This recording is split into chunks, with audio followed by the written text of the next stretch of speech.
Assalamualaikum warahmatullahi wabarakatuh. Selamat datang di presentasi kami hari ini. Saya yakin Anda semua memiliki minat yang sama dalam topik yang akan kita bahas. Sebelum itu, saya akan memperkenalkan rekan-rekan saya yang akan menjelaskan tentang materi kali ini. Pertama ada Salma Rahmasari, Firanisa Hilda Zahra, Lutfiana Hairani, dan saya Muhammad Diki Wahyudi. Topik yang akan kita bahas kali ini yaitu tentang etika profesi terkait dengan kode etik profesi. Nah, sudahkah kalian memikirkan tentang betapa pentingnya topik yang akan kita bahas hari ini? Kalau begitu, langsung saja kita simak materi pembahasan tentang etika profesi terkait dengan kode etik profesi berikut. Assalamualaikum warahmatullahi wabarakatuh. Saya Lutfiana. Di sini saya akan membahas tentang peranan profesi akuntan. Menurut KBBI, pengertian akuntan adalah ahli akuntansi yang bertugas untuk menyusun, membimbing, mengawasi, menginspeksi, dan memperbaiki tata buku serta administrasi perusahaan atau instansi pemerintah. Nah, akuntansi itu sebagai suatu alat yang sangat berpengaruh terhadap perhitungan-perhitungan ekonomi, baik dari teknik maupun melakukan penetrasi melampaui batas-batas negara, bergerak sepanjang jalur yang dibangun oleh operasi perdagangan dan pola politik dan tidak pernah akuntansi itu merupakan suatu fenomena murni. Itu menurut Hadori Yunus tahun 1998. Nah, dari pernyataan tersebut itu berarti informasi akuntansi dengan segala perangkatnya mempunyai pengaruh terhadap negara-negara tertentu tanpa mengakibatkan adanya konflik di bidang ekonomi maupun politik. Nah, di Indonesia sendiri itu perkembangan akuntansi dipengaruhi oleh beberapa kondisi, yaitu antara lain politik, sosial, ekonomi, dan hukum. Di bidang politik dan sosial, meningkatkan kesadaran warga negara untuk berpolitik yang ditandai dengan tuntutan semakin transparansinya regulator di bidang politik, dan sosial mendorong berkembangnya profesi akuntan. Nah, sedangkan di bidang ekonomi, dengan berbagai upaya pemerintah mengantisipasi proses globalisasi sektor ekonomi yang ditandai dengan berdirinya GATS, WTO, APSI, NAFTA, AFTA, merupakan fenomena liberalisasi ekonomi dan bisnis. Pendidikan tinggi di bidang akuntansi itu harus bersudut pandang pada perkembangan perusahaan multinasional. Akuntan publik domestik harus dapat bekerja lebih profesional dan mandiri. Bila tidak, laporan keuangan di Indonesia nantinya akan dikuasai oleh akuntan publik asing yang dapat membuka perwakilannya di Indonesia tanpa harus berkorespondensi dengan akuntan publik domestik. Nah, seorang akuntan tidak hanya bekerja untuk perusahaan saja, mereka bisa memilih bekerja untuk perorangan. Akuntan juga bisa membantu orang-orang terkait keuangan yang dibutuhkan seperti keputusan keuangan, pengembalian pajak, dan lainnya. Terus akuntan di Indonesia ini memberikan jasa akuntansinya yang terbagi menjadi 4 profesi. Yang pertama itu ada akuntan publik, akuntan manajemen, akuntan pemerintah, dan akuntan pendidikan. Nah, untuk akuntan publik ini dikenal sebagai akuntan eksternal. Para akuntan publik ini bekerja secara independen saat melaksanakan tugasnya dan memberikan jasanya. Karena sifatnya yang independen, akuntan ini biasanya memiliki kantor sendiri. Di sanalah mereka secara bebas bekerja menawarkan jasa kepada masyarakat umum. Nah, sedangkan akuntan internal yaitu profesi akuntan yang sering ditemukan pada perusahaan dengan akuntan internal. Karena berada di dalam sebuah perusahaan, maka seorang akuntan internal menduduki suatu jabatan di dalam susunan organisasinya.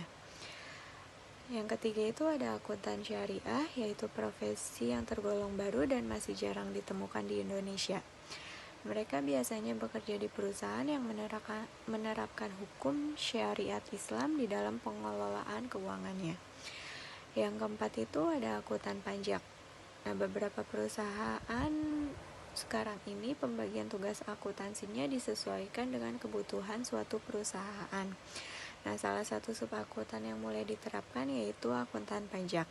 Akuntan pajak itu adalah para akuntan yang bekerja hanya berfokus pada pencatatan dan pembukuan pajak. Nah, untuk yang kelima itu ada akuntan pendidik. Profesi akuntan pendidik ini berfokus pada dunia pendidikan. Seorang akuntan pendidik bertugas mengajar, menyusun kurikulum pendidikan akuntansi di sebuah perguruan tinggi.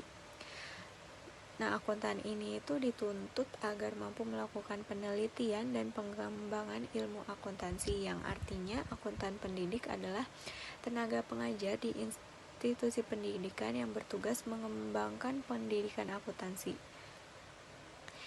Yang keenam itu ada akuntan manajemen. Akuntan manajemen itu menganalisis kesehatan keuangan perusahaan dan menentukan dampaknya pada organisasi secara keseluruhan. Dan berdasarkan analisis akuntan manajemen, mereka akan memberikan saran kepada karyawan tingkat eksekutif perusahaan tentang cara meningkatkan posisi keuangan organisasi. Untuk yang ketujuh itu ada akuntan forensik, yaitu meninjau catatan keuangan untuk mengidentifikasi penipuan, kesalahan, atau kelalaian. Nah, akuntan forensik ini harus memastikan catatan mematuhi undang-undang negara dan hukum yang berlaku secara nasional maupun internasional. Selain bisa bekerja secara mandiri, akuntan forensik juga bisa bekerja di perusahaan yang mengkhususkan diri dalam akuntansi forensik. Yang terakhir itu ada akuntan pemerintah. Profesi ini adalah namanya dipastikan bahwa seorang akuntan pemerintah bekerja di lembaga pemerintahan, misalnya itu pemerintah bekerja di Badan Pemeriksaan Keuangan atau yang disebut BPK, atau juga di Badan Pengawasan Keuangan dan Pembangunan yang disebut BPKP. Tugas yang dilakukannya itu antara lain melakukan pemeriksaan, pengawasan terhadap aliran keuangan negara, serta melakukan perancangan sistem akuntansi pemerintah. Selanjutnya akan dijelaskan oleh rekan saya. Terima kasih. Apa saja etika akuntan yang harus diikuti? Etika akuntan merupakan landasan fundamental dalam menjalankan profesi akuntansi. Akuntan dituntut untuk menjunjung tinggi nilai-nilai etika seperti integritas, objektivitas, kompetensi profesional, dan perilaku profesional. Hal ini penting untuk menjaga kepercayaan publik terhadap profesi akuntansi dan memastikan bahwa akuntan memberikan layanan yang berkualitas dan akuntabel. Berikut adalah beberapa prinsip etika akuntan yang harus dipatuhi. Yang pertama ada integritas. Akuntan harus bersikap lurus ke depan dan jujur dalam semua interaksi dan mendaring kegiatan profesional. Hal ini berarti akuntan harus yang pertama menyampaikan informasi yang akurat dan lengkap. Yang kedua, menghindari konflik kepentingan. Yang ketiga, menjaga kerahasiaan klien. Yang keempat yaitu bertindak secara profesional dan bertanggung jawab. Yang kedua ada objektivitas. Akuntan harus bebas dari prasangka dan pengaruh pihak lain dalam menjalankan tugasnya. Hal ini berarti akuntan harus satu, memberi penilaian yang objektif dan tidak bias. Yang kedua, menghindari konflik kepentingan atau pengaruh yang tidak semestinya dari pihak ketiga untuk mempengaruhi penilaian komersial atau profesional. Yang keempat, menyampaikan informasi secara netral dan objektif. Yang ketiga, kompetensi dan kehati-hatian profesional. Akuntan harus memiliki pengetahuan dan keahlian profesional pada tingkat yang diperlukan untuk menjamin bahwa klien atau pemberi kerja akan menerima layanan profesional yang kompeten berdasarkan perkembangan praktik peraturan dan teknik terkini, dan bertindak dengan tulus dan sesuai dengan teknik dan standar profesi yang berlaku. Hal ini berarti akuntan harus yang pertama memiliki pendidikan dan pelatihan yang sesuai, yang kedua terus mengikuti perkembangan terbaru dalam profesi akuntansi, yang ketiga menjaga kompetensinya melalui pendidikan berkelanjutan. Yang keempat, kerahasiaan. Kerahasiaan mengacu pada menjaga privasi informasi yang diperoleh melalui hubungan profesional dan komersial dengan tidak mengungkapkannya kepada pihak ketiga tanpa izin yang jelas, kecuali ada kewajiban hukum atau profesional untuk melakukannya, dan tidak menggunakan informasi tersebut untuk kepentingan keuntungan pribadi atau pihak lain. Yang kelima yaitu perilaku profesional.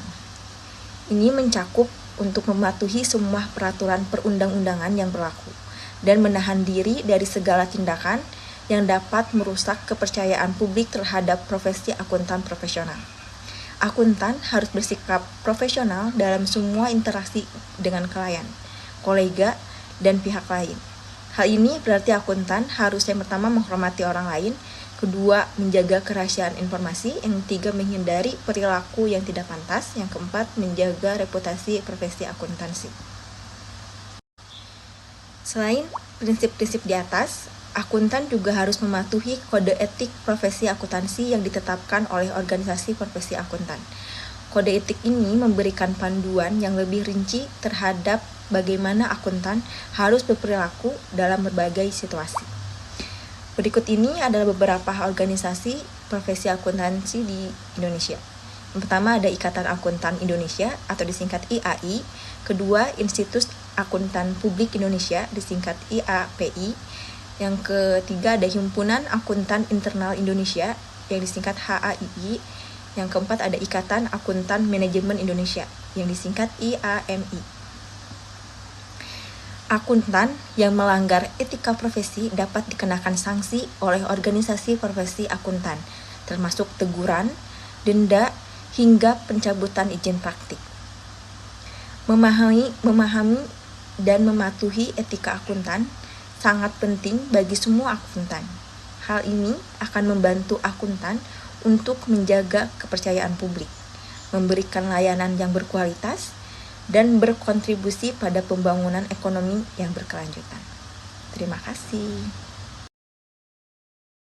Selanjutnya ada contoh kasus pelanggaran etika akuntan dan solusinya. Seorang akuntan harus mengetahui kode etik karena merupakan profesi yang penting dalam bidang ekonomi.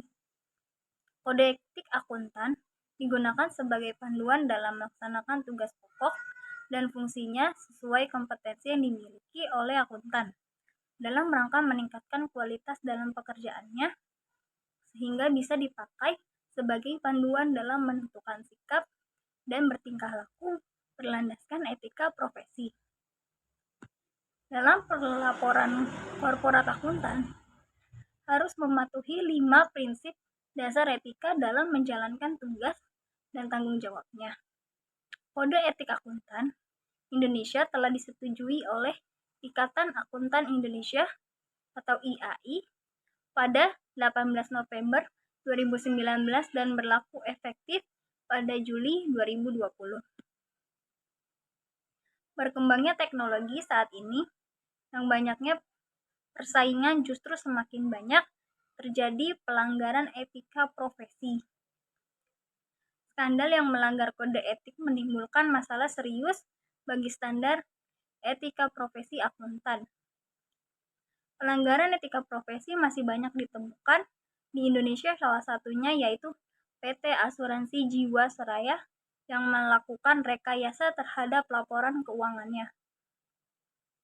Kasus ini dimulai bahwa PT Asuransi Jiwasraya menyatakan tidak mampu membayar klaim polis JS Saving Plan yang jatuh tempo sebesar Rp 802 miliar pada 10 Oktober 2018. Dari hasil investigasi BPK, terungkap adanya inkonsistensi yang mengisyaratkan adanya kecurangan dalam penyelenggaraan saving dan investasi. Kronologi dari kasus PT Asuransi Jiwasraya. Salah satu badan usaha milik negara atau BUMN yang terkait dengan asuransi di Indonesia ialah PT Asuransi Jiwasraya. Kasus ini dimulai bahwa PT Asuransi Jiwasraya menyatakan tidak mampu membayar klaim polis JS Saving Plan yang jatuh tempo sebesar 802 miliar pada 10 Oktober 2018. Pada September 2019, PT Asuransi Jiwasraya menjadi sorotan publik. Pasalnya, bisnis asuransi tersebut mengalami tekanan likuiditas sehingga ekuitas tercatat negatif 23,92 triliun. Sehingga PT Asuransi Jiwasraya membutuhkan 32,89 triliun untuk dapat memulihkan keuangannya. Dikutip dari kompas.com, Badan Pemeriksaan Keuangan BPK memberikan kronologi lengkap peristiwa yang berujung pada ketidakmampuan Jiwasraya melakukan pembayaran asuransi atau gagal bayar pada JS Saving Plan. Gagalnya pembayaran Jiwasraya menurut Ketua BPK RI karena pengelolaan investasi perusahaan yang buruk. Jiwasraya kerap melakukan investasi di saham-saham berkinerja buruk. Dalam hal ini, ternyata permasalahan Jiwasraya sudah terjadi sejak tahun 2000-an. Menurut laporan, kasus Jiwasraya bermula sekitar tahun 2002. Perusahaan asuransi milik negara itu dikabarkan sudah bermasalah saat itu. Menurut data BPK, Jiwasraya melaporkan laba semu sejak 2006 di mana Kementerian BUMN dan OJK menyatakan ekuitas Jiwasraya tercatat negatif 3,29 triliun. BPK memberikan pendapat disclaimer untuk pelaporan keuangan 2006 sampai 2007 karena informasi cadangan tidak dapat diyakini kebenarannya. BPK mengumumkan pernyataan laba semu tersebut karena adanya rekayasa akuntansi atau window dressing oleh Jiwasraya. Kemudian tahun 2015, Jiwasraya memperkenalkan JS Saving Plan, sebuah produk yang memiliki cost of fund yang sangat tinggi, melebihi bunga deposito dan obligasi. Sayangnya, dana ini kemudian digunakan untuk membeli saham dan reksadana di bawah standar. Dalam laporan keuangan tahun 2017, Jiwasraya kembali mendapat adverse opinion. Padahal, Jiwasraya membukukan laba sebesar 360,3 miliar. Tetapi ada kekurangan cadangan, yaitu 7,7 triliun. BPK akhirnya melakukan investigasi pada tahun 2018.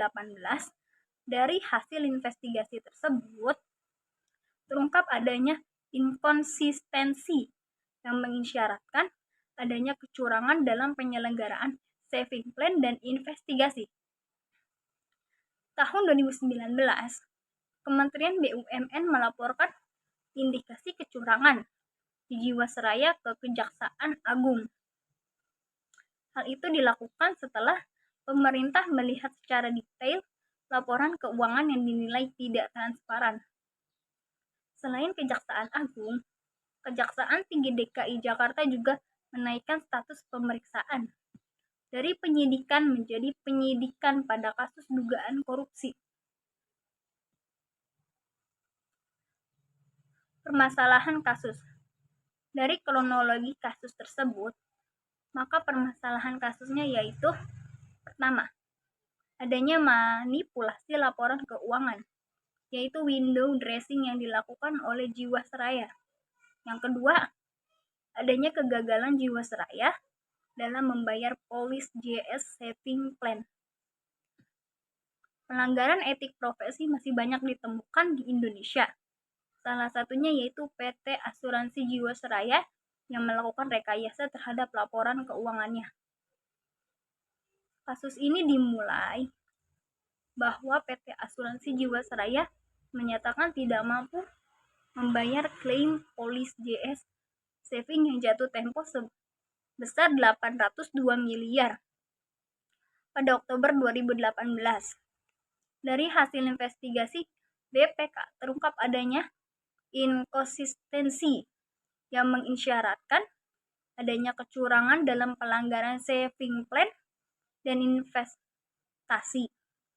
Analisis ini bertujuan untuk menjelaskan konsep dasar etika, kode etika, serta mengetahui prinsip dasar etika akuntan apa saja yang dilanggar oleh PT Jiwasraya. Dalam kasus PT Asuransi Jiwasraya tersebut, ada 4 prinsip dasar akuntan yang dilanggar, yaitu integritas, objektivitas, kompetensi, dan kehati-hatian, dan perilaku profesional. Selanjutnya ada pelanggaran prinsip dasar etika akuntan. Dalam pelaporan korporat 5 prinsip dasar etika yang wajib dipatuhi oleh akuntan profesional, yaitu yang pertama ada integritas. Prinsip integritas mengharuskan seorang akuntan untuk bersikap jujur, terus terang, tanpa harus mengorbankan rahasia penerima jasa. Pelayanan publik tidak boleh dikalahkan oleh kepentingan pribadi. Berdasarkan pernyataan tersebut, pada kasus Jiwasraya, prinsip integritas ini telah dilanggar oleh akuntan Jiwasraya, di mana akuntan tersebut tidak membukukan laporan keuangan secara transparan. Adanya kecurangan dalam melakukan pemalsuan pencatatan laporan keuangan, yang mana pada tahun 2017 Jiwasraya membukukan laba sebesar 360,3 miliar, tetapi ada kekurangan cadangan sebesar 7,7 triliun. Yang kedua ada objektivitas. Prinsip objektivitas mengharuskan akuntan bersikap adil, tidak memihak, jujur secara intelektual, tidak berprasangka atau bias, serta bebas dari benturan kepentingan atau di bawah pengaruh pihak lain. Berdasarkan pernyataan tersebut, kasus Jiwasraya telah melanggar prinsip objektivitas, di mana adanya keberpihakan akuntan kepada Jiwasraya, sehingga laporan keuangan nampak dipercantik, tidak sesuai dengan kenyataannya, yang membuat tidak adil kepada pihak yang berkepentingan atau stakeholder atas informasi mengenai laporan keuangan tersebut. Hal ini menimbulkan kerugian bagi stakeholder. Laporan keuangan tersebut menjadi menyesatkan, sehingga stakeholder memungkinkan akan salah dalam pengambilan keputusan. Yang ketiga, kompetensi dan kehati-hatian. Prinsip kompetensi dan kehati-hatian mengharuskan seorang akuntan melaksanakan jasa profesionalnya dengan hati-hati. Kompetensi dan ketekunan serta mempunyai kewajiban untuk mempertahankan pengetahuan dan keterampilan profesional pada tingkat yang diperlukan untuk memastikan bahwa pemberi kerja memperoleh manfaat dari jasa profesionalnya. Berdasarkan pernyataan tersebut, dalam kasus Jiwasraya, prinsip kompetensi dan kehati-hatian ini telah dilanggar oleh Jiwasraya dalam hal berinvestasi.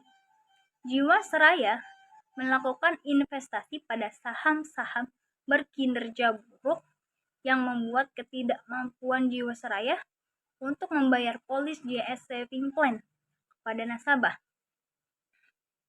Hal ini berarti akuntan Jiwasraya tidak mempertahankan pengetahuan dan keterampilannya dalam menganalisis saham, sehingga salah dalam membuat keputusan investasi dan merugikan banyak pihak, termasuk salah satunya Jiwasraya itu sendiri. Selanjutnya yang keempat ada kerahasiaan.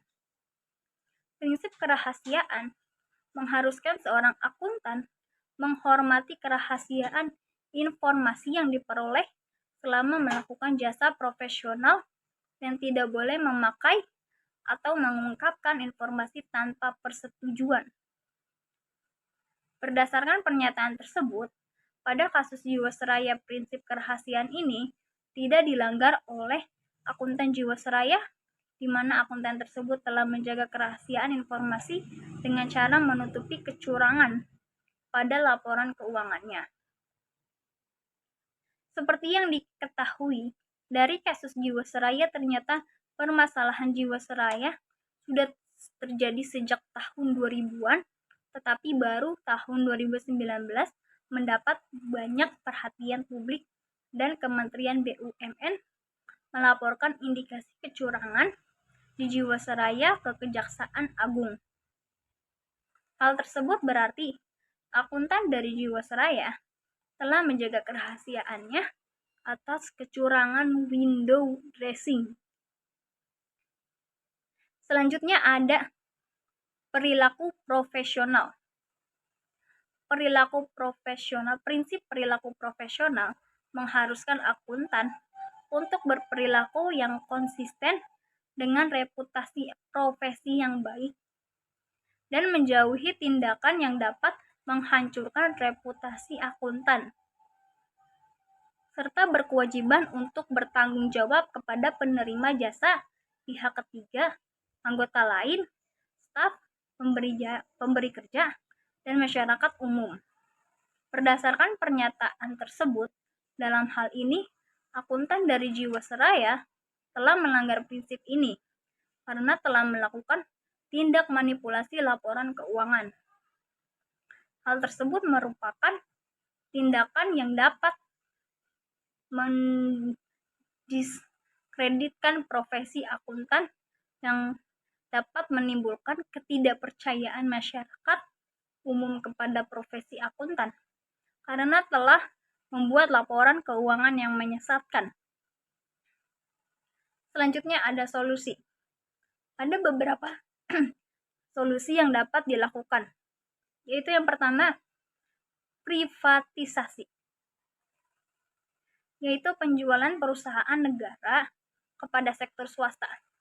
Dilakukan dengan tetap menjaga pemerintah sebagai saham mayoritas di atas 50% dengan kebutuhan dan 32 triliun untuk memenuhi risk based capital atau RBC yang diatur OJK sebesar 120%. Yang kedua ada bailout atau dana talangan dalam bentuk penyertaan modal negara atau PMN dari APBN, perlu menyertakan alternatif solusi sumber dananya, apakah melalui penerbitan obligasi surat utang negara atau pinjaman dari luar negeri. Dalam hal ini, pemerintah harus hati-hati dalam memutuskan. Yang ketiga, pembentukan holding BUMN asuransi. Yang keempat, ada menawarkan Jiwasraya untuk dilakukan akuisisi oleh perusahaan lain. Dari 4 alternatif solusi penyelamatan di atas, pembentukan holding BUMN asuransi dan akuisisi oleh perusahaan lain merupakan cara yang paling memungkinkan untuk menyelamatkan Jiwasraya untuk kepentingan kewajiban membayar polis nasabah yang masih menjadi utang perusahaan. Mencegah pelanggaran etika akuntan membutuhkan upaya yang berkelanjutan dari berbagai pihak, termasuk akuntan itu sendiri, organisasi profesi akuntan, perusahaan, dan pemerintah. Dengan meningkatkan kesadaran kita, dapat membangun profesi akuntan yang lebih etis dan transparan, yang pada akhirnya akan bermanfaat bagi masyarakat luas. Selanjutnya, dan itulah materi terakhir yang kita bahas pada pertemuan kali ini. Semoga apa yang telah kami sampaikan menjadi ilmu baru buat kita semua, wawasan baru, dan pemahaman baru juga. Terima kasih dan mohon maaf bila ada salah kata dalam penyampaian materi. Wabillahi taufiq wal hidayah. Wassalamualaikum warahmatullahi wabarakatuh.